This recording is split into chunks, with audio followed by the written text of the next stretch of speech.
Yung will to win niya, yung ayaw niya magpatalo, yun yung parang nagpa-close sa amin dahil ako rin, ganyan din ako na tao, same kami, yung ayong matalo, especially sa basketball po. Ang pinaka nagustuhan ko po is yung yung samahan ka talaga niya sa lahat. Like, since hindi ako sa dorm natutulog, for example, may lakad siya or may lakad sila ng dorm boys, either i-message niya ako or tawagan niya ako na sabihan niya kung gusto ko ba sumama. Parang ganun siya na tao, yung gusto niya na lahat.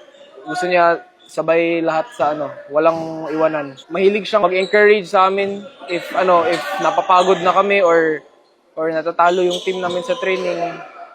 Siya yung nagpapataas ng spirit tsaka nag-give ng energy sa amin para hindi mag-give up.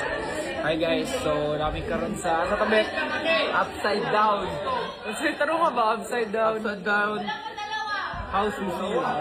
Namin sa upside down. Si Ren, napakabait sa court kahit na yung hindi talaga yan siya, never yan siya na umiinit ang ulo, ma'am. If nami-miss ko man siya or I just look at yung mga memories namin. Para ko na din siyang kapatid. Parang